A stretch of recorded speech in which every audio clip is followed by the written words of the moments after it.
Hey guys, it's J Money. I have a little story time that I'm gonna tell you, man. I know what you man are thinking. Finally, this dog's making new content apart from making some dead YOLO videos that are like 10 minutes long. For starters, this video is definitely gonna be different, so I hope you man enjoy this video. This story is definitely an interesting story to tell you. Did I just pick my nose? I just picked my nose. Don't watch that. Today, this story is going to be quite interesting and I hope you guys actually like the story. Grab your popcorn, grab your mates, sit down and let's get on to the story.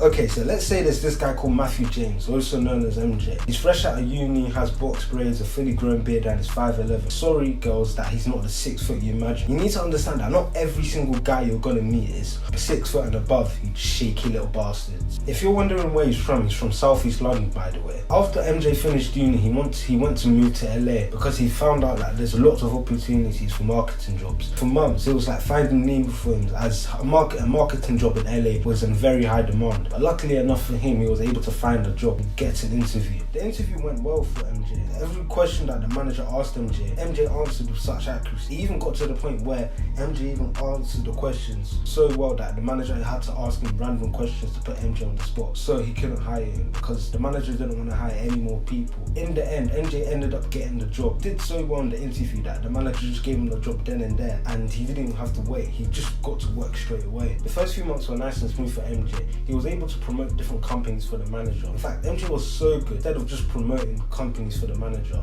he was even able to give tips for the companies on how to maximize their profit and increase overall efficiency for the company. But as we all know, sweet moments don't always last forever. The sour moments come too. After some time, probably about 5 to 6 years later, MJ's manager Zachary started to become very complacent and incredibly lazy. He started gaining a lot of weight and he became really unhygienic to the point where he couldn't even do the normal things for himself. He decided to let MJ become his personal assistant instead of being a marketer, which MJ definitely didn't sign for, by the way. MJ at the time was really pissed about this, but since he's a very patient person, he just let it slide. Obviously, you'd see how this actually plays into later on into the story. This is actually due to the fact that most of the workers in the company actually left because they saw that Zach wasn't interested in the company and he didn't care about it at all. The only people that were left were MJ and a few people. MJ had no choice but to take the role of being a personal assistant. Plus, he got paid extra money too. Got to the point where MJ was actually trying to fix Zachary's marital issues, as Zachary kept on cheating on his wife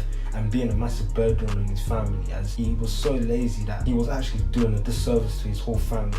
He had to sort out how to manage Zachary's finances since he was lazy as well. He was literally so lazy he couldn't do anything for himself. MJ became the most biggest personal assistant for Zachary. Without him, Zachary probably would have died. This nigga Zach had 4 children, you know. Not only was his wife suffering, children were suffering as well. They couldn't speak properly. One was about 6 or something, because Zachary had a wife before. Zachary wasn't really helping with his development. He wasn't really there for him. I know what some of you guys are wondering. Isn't MJ supposed to be Zachary's personal assistant? Isn't he supposed to just take care of Zach, not the whole entire family? You know how I said that Zachary's lazy as hell, right? Yeah, he's so lazy that it got to the point where he stayed at home most of the time and he always drunk up MJ to actually come to his house and actually help him deal with all of his personal stuff. MJ also got to see that Zach's household was in terrible state. He saw that everybody was in poor condition, so what MJ actually decided to do is that he decided to actually get the wife's contact so he could contact the wife and to see if the wife and the children were okay. But the thing is, if MJ's being overworked, why can't he not just quit? He likes to see the good in people, even though they always treat him like crap all the time, and believes that people can always make a U-turn and always change. On top of that as well, he's a very patient person, so he could deal with a lot of stuff. But as you all know, everybody has their breaking points. Even the most patient people in the world have their own breaking point. MJ hit his breaking point when he came to Zachary's house one day. Obviously, when he came, the house was in the same old condition, same old poor condition. The children were wearing worn out clothes and watching TV on the floor since their sofa was broken. For your information, this was a very common occurrence in Zachary's household. It was completely normal to everybody.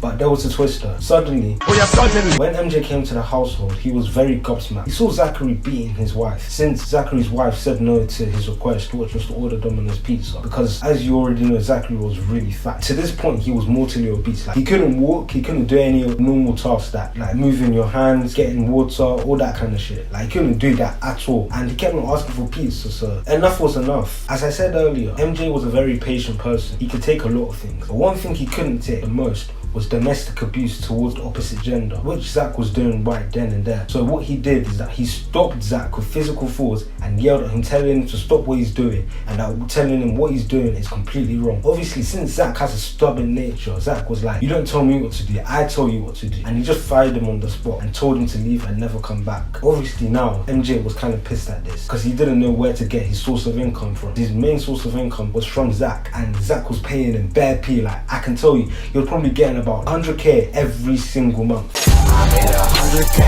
I made 100k. I knew that I would always eat it there. MJ was a smart guy. Not only was he patient, he was also a really smart guy. So obviously he saved up a lot of money from this. Even though I'd say he gave probably about 30% of his savings towards the wife and children, because the wife and children were suffering. But the thing is, MJ was quite relieved that he didn't have to do any more of Zach's dirty work anymore. MJ was fed up of doing this. For like 2 whole years he was doing this for Zach. Occasionally, from time to time, MJ would come around and see how the company's doing, and believe me, the company he was working for was failing tremendously and was falling down.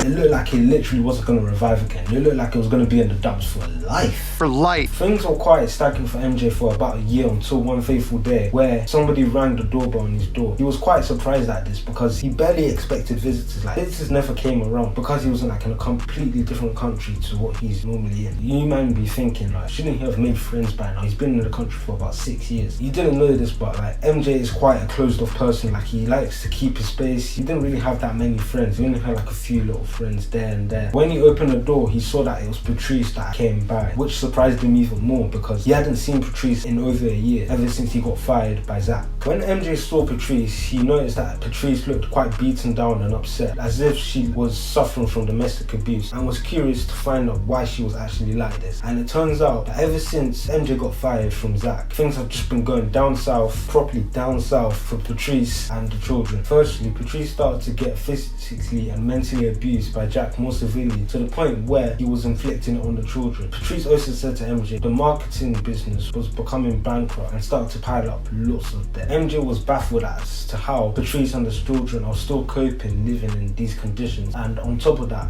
he was also baffled as to how the business hasn't been shut down yet. But since he was such a kind man, he decided to actually help Patrice sort out all these problems. He started by coming to their house and trying to set things right, but as usual, it was in the same old condition. It was filthy, intoxicating and depressing. Obviously, Zach was pissed off at this and started cussing at him. He was so angry. MJ didn't care, and he just told him that he was going to be arrested for domestic abuse to both his wife and children. He was fully going off like a full-blown policeman as well. Like, come on now. MJ and the Patrice decided to handle this legally so Zach could get the justice he deserves. After the whole legal process was finished, Zach was given a sentence of 4 years for spousal abuse and 6 years for child abuse, which was 10 years in total. Patrice also filed for divorce and was given full custody of the children. She also gave him a restraining order against Zach, so if Zach ever comes in close contact with her, she can just call the police and Zach will be arrested again, this time possibly for life. During the whole legal process, MJ and Patrice started to develop feelings for each other. Initially, MJ actually had feelings for Patrice because she was such a pretty girl. He started to develop feelings for Patrice at like 24. Bear in mind, he's like 28, so he had to keep those feelings for 4 years. But obviously, he couldn't express any of those feelings out because him and Zach were best friends at the time. She was also married to Zach as well, so MJ didn't want to get in the way of that. Would make him a terrible person. MJ and Patrice also started to become really close with each other and even started dating for like 1.5 years, until like MJ actually decided to propose to her because MJ saw this as being kind of official. You're probably wondering, like, what's happening with the kids? Like, are you just going to forget about them? MJ actually started to develop a good relationship with the kids. It was actually even flourishing just as well as his relationship with Patrice at the time as well. They even started calling him daddy as well. But what happened with the marketing business? Since Zach was in prison, MJ decided to quit his job at the department store so he could fix all the problems Zach had created for the marketing business. Obviously with Patrice on his side, and they both ended up becoming co-owners of the company. But the thing is, the downside about this was Patrice actually didn't have any experience with like marketing or anything like that, like MJ did, because because MJ actually went to uni for marketing. So what Patrice decided to do is that she decided to pursue help from MJ, and not only pursue help from him, also like decided to actually study independently about what marketing is and that, because she was kind of interested in it too, and she ended up just being as good as MJ in the end, so that was good. By the time she finished actually studying marketing, MJ was 31 and Patrice was 28, and they decided to get married, and they lived happily ever